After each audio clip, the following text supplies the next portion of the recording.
बिस्मिल्लाहिर्रहमानिर्रहीम। Correct form of verb के हवाले से आज रूल नंबर 3 करना है। पहले 2 मैंने आपको करवाए जिसमें प्रेजेंट इंडेफिनिट कब इस्तेमाल करना है और पास्ट इंडेफिनिट कब करना है, उसमें कुछ मैंने आपको निशानियां बताई और उनके 20 एग्जांपल्स भी मैंने आपको करवाए हैं। आज फ्यूचर इंडेफिनिट टेंस कहाँ यूज़ होता है उसके हवाले से पेपर में जो हिंट्स दिए जाते हैं या एग्जामिनर जो हिंट्स आपको देता है जिससे पता चलता है कि यहाँ फ्यूचर इंडेफिनिट टेंस यूज़ करना है, तो वो आज डिस्कस करते हैं। तो ये कौन कौन से हैं? टुमारो, नेक्स्ट आ जाए, कमिंग लिखा हो, फॉलोइंग लिखा हो, इन फ्यूचर लिखा हो, तो आपने फ्यूचर इंडेफिनिट टेंस यूज़ करना है। फ्यूचर इंडेफिनिट में विल शैल के साथ वर्ब की पहली फॉर्म आती है। आई और वी के साथ शैल आता है और बाकी सब के साथ विल आता है, लेकिन मॉडर्न इंग्लिश में सब के साथ विल ही यूज़ किया जाता है, लेकिन आई वी के साथ शैल को आप प्रेफर करें और बाकी सब के साथ विल ही यूज़ करें। तो चलें स्टार्ट करते हैं। ये सिर्फ अभी मैंने यहाँ पर कुछ 5 निशानियाँ आपको बताई हैं कि ये अगर आएँ तो आप समझ जाएँ कि यहाँ फ्यूचर इंडेफिनिट टेंस यूज़ होगा। फ्यूचर में क्या होता है कि अभी कोई चीज़ होने वाली है, अभी हुई नहीं है, होने वाली है। तो स्टार्ट करते हैं। पहली एग्जांपल है I dash here for you tomorrow. अब ये टुमारो आया तो यहाँ से हमें पता चला कि हमने फ्यूचर इंडेफिनिट यूज़ करना है। अब किसके साथ करना है? आई के साथ। आई के साथ अभी मैंने बताया कि आई और वी के साथ शैल यूज़ करेंगे। तो फिर अगर मैं यहाँ सारी ऑप्शंस देखूँ तो ये सिर्फ पहली में मेरे पास यहाँ शैल वेट लिखा हुआ है। तो शैल के साथ अभी मैंने बताया कि विल शैल के साथ आपने फर्स्ट फॉर्म यूज़ करनी है, तो करेक्ट ऑप्शन हो जाएगा शैल वेट। दूसरा है we dash you the next day. अब ये नेक्स्ट यहाँ लिखा हुआ है, नेक्स्ट से हमें पता चलेगा कि फ्यूचर इंडेफिनिट यूज़ करना है। अब वी लिखा हुआ है पीछे सब्जेक्ट, वी के साथ शैल आना चाहिए। तो देखें शैल यहाँ पर कहाँ पर है, ये है we shall call on you the next day. तो यहाँ पर शैल के साथ वर्ब की फर्स्ट फॉर्म आ जाएगी, ये भी हो गया। तीसरा it dash in the coming week. अब कमिंग आ गया, आने वाला हफ्ता, तो उससे भी आपको कंफर्म हो रहा है कि फ्यूचर इंडेफिनिट यूज़ किया जाएगा। तो इट क्या हो जाएगा, फिर इट के साथ विल आएगा, तो विल वाला ऑप्शन यहाँ पर आ रहा है, विल के साथ first form it will rain in the coming week. चौथा the students dash in future. In future से हमें अंदाज़ा हो रहा है कि प्रेजेंट इंडेफिनिट टेंस यूज़ करना है। तो स्टूडेंट्स ज़्यादा हैं तो उनके साथ आपने विल शैल के साथ फर्स्ट फॉर्म लगानी। अब विल तो यहाँ पर लगा हुआ है तो साथ सक्सीडिड लिखा हुआ है, तो द स्टूडेंट्स विल सक्सीड आएगा, सक्सीडिड नहीं आएगा। सक्सीड फर्स्ट फॉर्म है, सक्सीडिड सेकंड फॉर्म है। The students will succeed in future. पांचवें she dash the exam in the following entry test. Following से पता चल रहा है कि भी आने वाले एंट्री टेस्ट की बात हो रही है जो अपकमिंग है, नेक्स्ट है। अब यहाँ पर देखें पीछे है शी के लिहाज से हमें विल लगाना पड़ेगा, शैल तो आई वी के साथ लगाना पड़ेगा, बाकी ये ऑप्शंस यहाँ से आप नज़रअंदाज कर सकते हैं। तो आपने देखा कि फॉलोइंग है तो विल शैल आएगा। अब ये विल और शैल दोनों दिए हुए हैं, विल के साथ भी फर्स्ट फॉर्म है, शैल के साथ भी फर्स्ट फॉर्म है, तो फिर हमने क्या यूज़ करना है?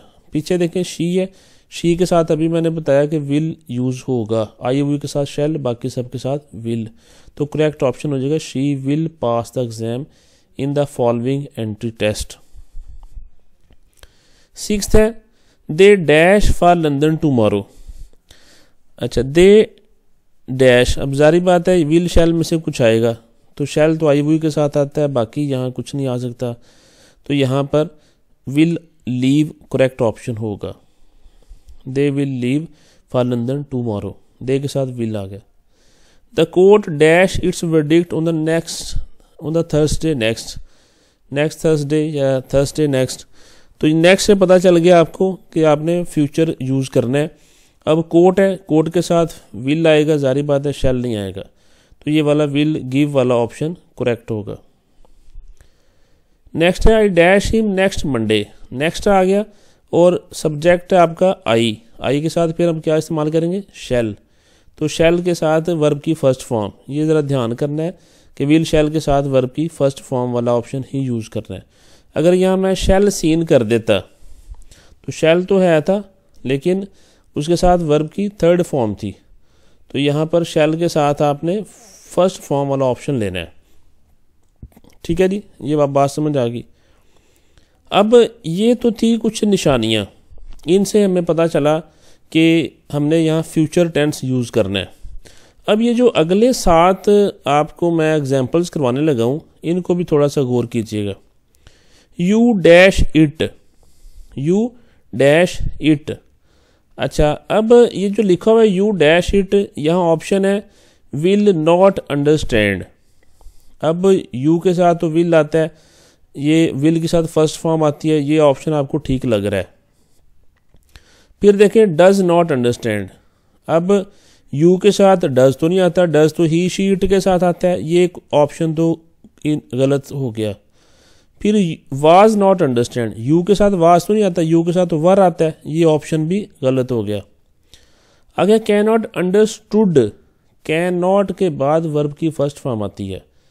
ठीक है, तो वर्ब की सेकंड फॉर्म कैन नॉट के बाद नहीं आ सकती, तो ये तीनों ही इनकरेक्ट हो गए। कैसे हो गए वो मैंने आपको लॉजिकली बताया कि यू की वजह से ये सारा कुछ किस तरह से इनकरेक्ट है। और यहाँ विल नॉट एक ऑप्शन बचा है, तो फिर विल नॉट ही हमारा ठीक होगा, यू विल नॉट अंडरस्टैंड। तो सेंटेंस में सब्जेक्ट के अकॉर्डिंगली या जो रूल होते हैं उन रूल्स के अकॉर्डिंगली भी आप देख के उसको ठीक कर सकते हैं। अब ये अगली देखते हैं हम लोग, this watch dash very much. आपने अगर मेरी पहली वीडियो देखी हो, मैंने आपको बताया था वेरी मच जहाँ पर आए वहाँ वर्ब की फर्स्ट फॉर्म इस्तेमाल की जाती है, यानी प्रेजेंट इंडेफिनिट टेंस लगाया जाता है। अब ये तो मैं आपको फ्यूचर की करवा रहा हूँ, लेकिन वेरी मच तो आ गया यहाँ पर। अब इनको हम बारी बारी देख लेते हैं। दिस वॉच, वॉच सिंगुलर है, ठीक है, वॉच सिंगुलर है, तो ये पहला ऑप्शन है डू नॉट कॉस्ट। अगर मैं वो प्रेजेंट वाली बात करूं तो ये बिल्कुल ठीक है, डू नॉट कॉस्ट, लेकिन वाच एक है, वाच के साथ तो डज आता है। अगर मैं उसकी उस हिसाब से बात करूं तो वाच के साथ डज आना चाहिए, तो ये ऑप्शन इनकरेक्ट होगी। फिर उसके बाद है विल नॉट कॉस्ट, इसको खैर अभी छोड़े, आगे देखें वाज नॉट कॉस्ट। जब हम लोग टेंस में is am are was verb को यूज़ करते हैं तो चौथी फॉर्म आती है, वर्ब की फोर्थ फॉर्म यानी आईएनजी वाली फॉर्म आती है, तो वाज के साथ तो फोर्थ फॉर्म आनी चाहिए। ठीक है, आगे इसी तरह यहाँ पर है कुड नॉट कॉस्ट, ये पास्ट में चला गया कुड, तो इस वजह से ये भी नहीं हो सकता, कुड नॉट कॉस्ट आ गया। तो ये हमारे पास ऑप्शन बचता है जो कि यहाँ से कुछ बोल्ड भी किया हुआ है ऑलरेडी, तो विल नॉट कॉस्ट ही आपका यहाँ करेक्ट ऑप्शन बचता है। ये 11वां देखिए, I dash this exercise in an hours time. अब इसको देख लेते हैं। आई के साथ अभी मैंने बताया कि आई वुई के साथ शैल आता है, तो ये विल फिनिश और शैल फिनिश, यानी इन दोनों में से कोई होगा। आई कैन फिनिश नहीं हो सकता, क्योंकि 1 घंटे में मैं इसको कर सकता हूँ। वैसे अगर इसको उर्दू में ट्रांसलेट करें तो ये हो सकता है, I can finish this exercise in an hours time, मैं 1 घंटे के वक़्त में इस मशक को हल कर सकता हूँ, ख़त्म कर सकता हूँ। आई वाज फिनिश्ड, आई के साथ तो वाज नहीं आता, ये ऑप्शन तो गया, तो आई कैन फिनिश भी आप लगा सकते हैं। ठीक है, और आई के साथ शैल आता है, शैल फिनिश, तो ये दोनों ऑप्शन ही करेक्ट हैं, आप इसमें से कोई एक लगा सकते हैं, तो बेहतर है मैं यहाँ शैल फिनिश लगाता हूँ। आगे I dash much money ever, I dash much money ever. अब देखें आई के साथ हैव आता है, ये नीचे हैव आ रहा है, have not ever.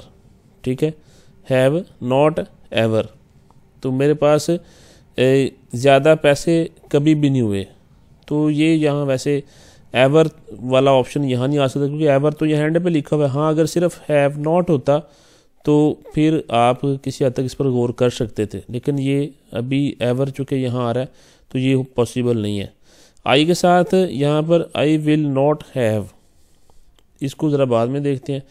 I can not have much money ever, ठीक है, कि मेरे पास कभी भी ज़्यादा पैसे नहीं हो सकते, तो कैन नॉट ये तो वैसे लॉजिकली भी नहीं बनता, कभी कोई बंदा कहे जी मेरे पास हो ही नहीं सकते, ये हो ही नहीं सकता।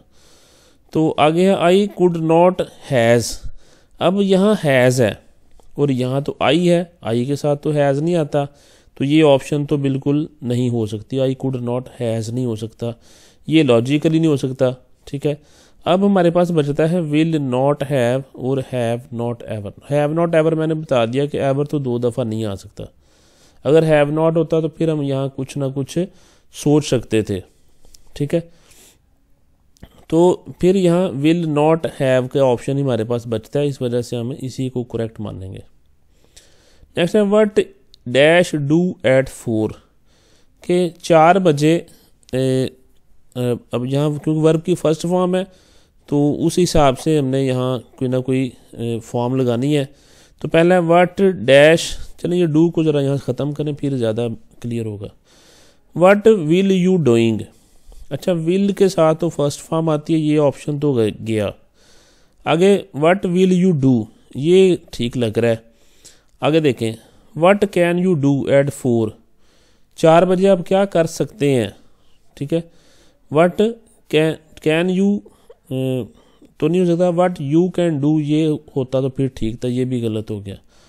व्हाट डिड यू हैज़, अब डिड और हैज़ का तो तुक ही नहीं बनता। Did second form past indefinite में आती है, हैज़ तो उसमें आता नहीं, ये तो बिल्कुल ऑप्शन गलत लिखी हुई है। तो फिर यहाँ से हमारे पास बचा क्या है, what will you do, will के साथ फर्स्ट फॉर्म एट 4, 4 बजे आप क्या कर रहे होंगे, तो यहाँ पर ये ऑप्शन बिल्कुल करेक्ट है। तो इस तरह लॉजिकली भी आप इनको देख सकते हैं कि कौन सा ठीक है कौन सा गलत है। सेकंड लास्ट है जी 14th, they dash all night. अब दे डैश ऑल नाइट वैसे तो प्रेजेंट इंडेफिनिट टेंस में मैंने बताया था all the day all the night, वहाँ आप प्रेजेंट इंडेफिनिट टेंस यूज़ करते हैं। लेकिन इसको देखें दे विल ट्रैवल, ये सूटेबल लग रहा है, लेकिन बाकी भी देख लेते हैं। दे के साथ शैल नहीं आ सकता, ये ऑप्शन तो गई। दे कैन हैज़, कैन के साथ आती पहली फॉर्म है, ये ऑप्शन भी गई, ठीक है। तो ट्रैवलिंग आईएनजी वाली फॉर्म है, ये इज एम आर वाजवर के साथ आती है, पीछे वाजवर इज एम आर नहीं है, इस वजह से ट्रैवलिंग वाला ऑप्शन भी गलत हो गया। तो ये 3 गलत हो गए, तो ये विल ट्रैवल वाला ऑप्शन ही बचा है, इस वजह से यही करेक्ट है। लास्ट है I dash for you at usual time. अब देखें इनको बारी बारी देख लेते हैं। आई के साथ शैल आता है, विल नहीं आता, ये विल वाला ऑप्शन तो गया, ये शैल वाला हो सकता है। आगे देखें I waited for you at usual time. Usual time के लिए हम लोग प्रेजेंट का सहारा लेते हैं, प्रेजेंट टेंस का। तो यहाँ पर तो मैंने मामूल के जो मामूल का वक़्त है उस पर आपका इंतज़ार, इसका मतलब कि वो रोज़ इंतज़ार करता है, तो ये लॉजिकली बनता नहीं है। आई वेट्स, आई के साथ एस ई एस नहीं आ सकता वर्ब की पहली फॉर्म के साथ, वो तो ही शी इट या सिंगुलर के साथ आता है, तो ये ऑप्शन भी आपका गया। तो करेक्ट ऑप्शन यहाँ क्या बचा, I shall wait for you at the usual time. तो ये 15 इसकी एग्जांपल्स थी। फ्यूचर इंडेफिनिट कहाँ कहाँ यूज़ करना है मेरे ख्याल से आपको क्लियर हो चुका होगा।